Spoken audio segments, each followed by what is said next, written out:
Okay, let's see if I can show you this in another way. So here's my little elastic band, silicone band. Then my royal icing is put inside. I'm using royal icing tonight because I'm making cookies. Haven't made them in such a long time.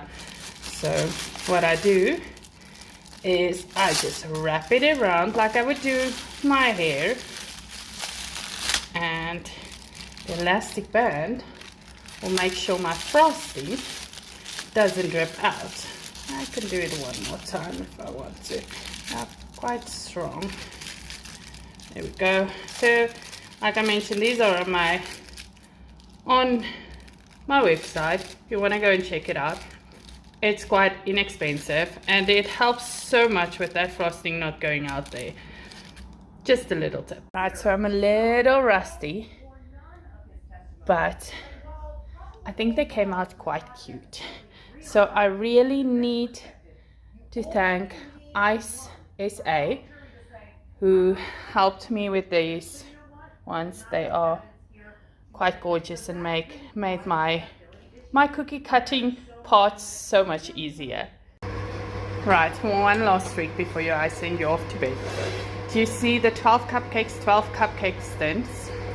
Instead of baking only 12 now, I left this part open, so 4 cupcakes or cupcake spaces are not filled with liners, and then I drop this one into the other cupcake tin, and I can bake 20 now at once. This absolutely changed the way I baked, and instead of only baking 12, I get to bake 20, which almost doubled the time I need it.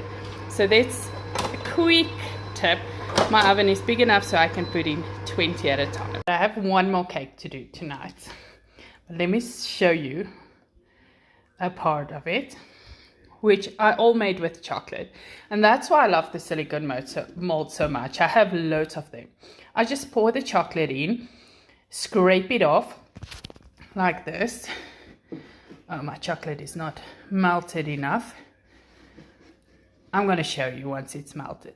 Right, so once I have my chocolate ready, I just take my molds and I dip the chocolate inside. It doesn't matter if it's spills over.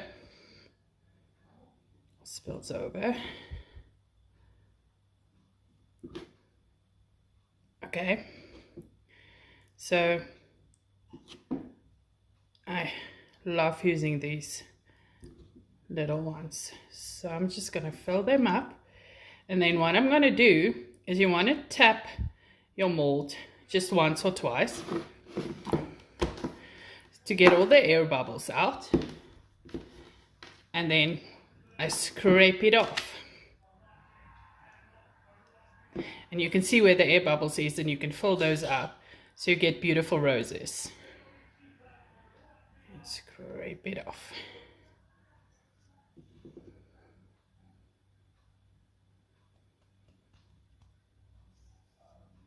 There we go.